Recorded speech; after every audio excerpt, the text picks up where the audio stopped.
today's ChurchTechcast.com screencast show, live streaming hosts, LSD, and a website for a podcast.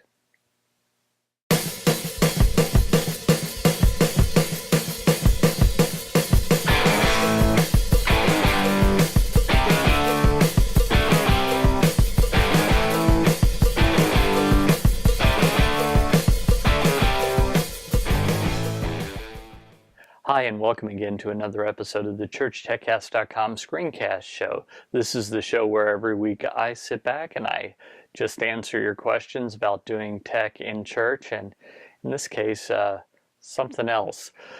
My name is Paul Allen Clifford, and I'm excited to be your host, and I'd love for you to join the conversation. So if you have any questions, you can always leave them right underneath the video, whether you're watching this on YouTube or on trinitydigitalmedia.com.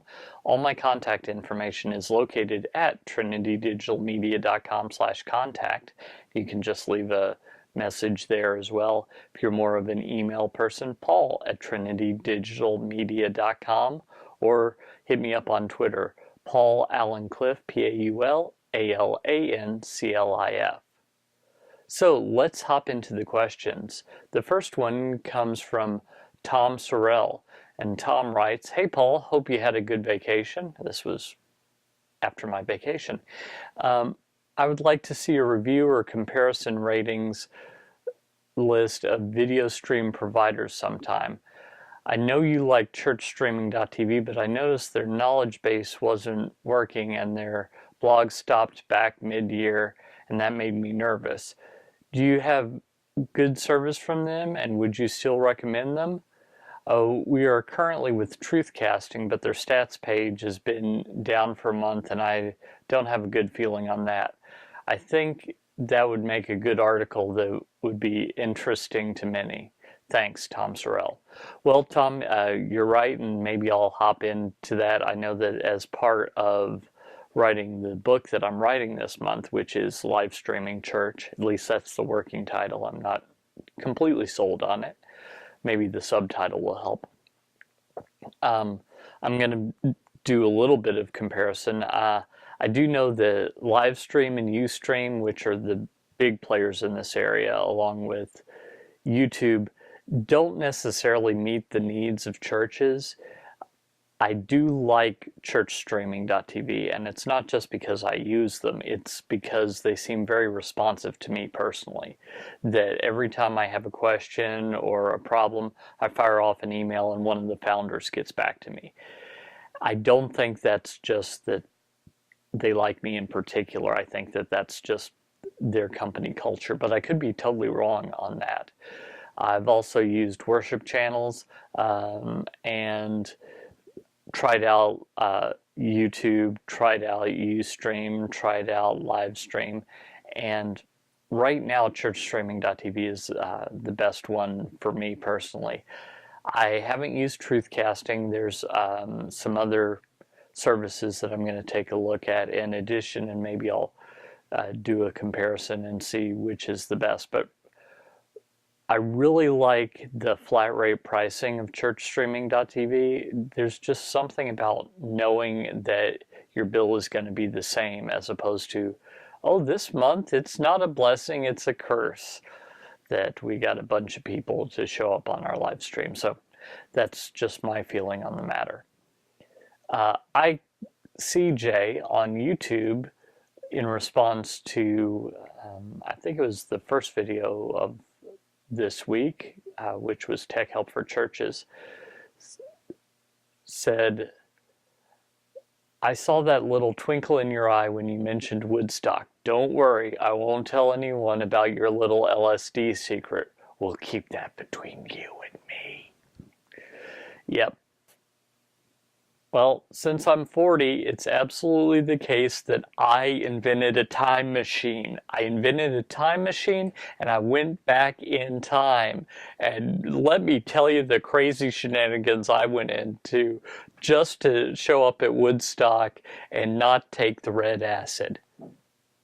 No, I just made all that up. No, I actually know someone who was at Woodstock, and that was the twinkle in my eye that you saw, but very observant. So, yeah, keep the funny comments coming. And yeah. Okay, next. Hi there. Hi there, Paul. Been a while. I need some advice, please. Again, I am on the verge of starting my podcast. Yay! I added the yay. That wasn't in his note. I'll keep reading. I'm on the verge of starting my podcast and I want to create a website of some sort for the internet side of it. You most probably call it the blogging side. I've never done this before and I want to start off on the right side. I have heard of WordPress and would like to know if it's any good or if there's something better out there. If possible, the software and website must be free, as this is not a profitable endeavor yet. Well, thanks for your great podcast. Blessings, Sorrell Vanderwalt. Okay, well, Sorrell, WordPress is the way that I would go. WordPress it's kind of a blank canvas, and onto that they've added a bunch of extensions that you can add in. They're called plugins in this case, and you download them and install them. So the one that you absolutely use if you're going to do podcasting is PowerPress. It's made by the people that are behind Blueberry, Blubbrry, which is a podcast host. But here's the cool thing. You don't have to use Blueberry in order to use PowerPress, which is really cool. I use Libsyn, which I strongly recommend that you get a media host. Start off at the cheapest level of Libsyn, which is around $5 a month, 5 to 6, depends on a couple of things. But go with that so that if you do get popular, it's a blessing, not a curse. As for the hosting, I don't know of any free web hosting, but with HostGator and Bluehost and a few like that, you can get pretty close to free, like $3 to $7 a month. So for about $10 to $12 a month, you could do this thing. I don't see any problem with that. I know that that's not free, but I don't know what the cost of things is where you are, but here in the States we like to say, well, just skip a latte or two every month and you'll pay for it. So I really recommend WordPress because first off, it's got a great community behind it. Most websites that are using a framework are using WordPress, so it's really well supported. It's got tons of plugins to increase your extensibility, and it's just great.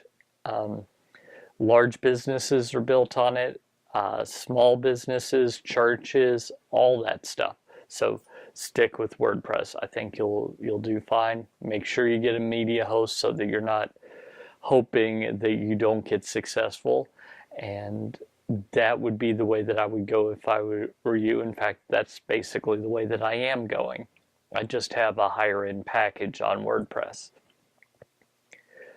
So I hope that that helps you. I hope that it helps you and your church with some of these questions. Maybe not the LSD one. I've never taken any illegal drugs. But anyway, I hope that that helps you and your church as you're using technology to change lives and eternities. Please like, subscribe, thumbs up, comment on the videos. If you would like to get the audio of this automatically or the video, just go ahead and head over to trinitydigitalmedia.com/subscribe. Until next time, go out and change eternity. This is Paul Allen Clifford with trinitydigitalmedia.com.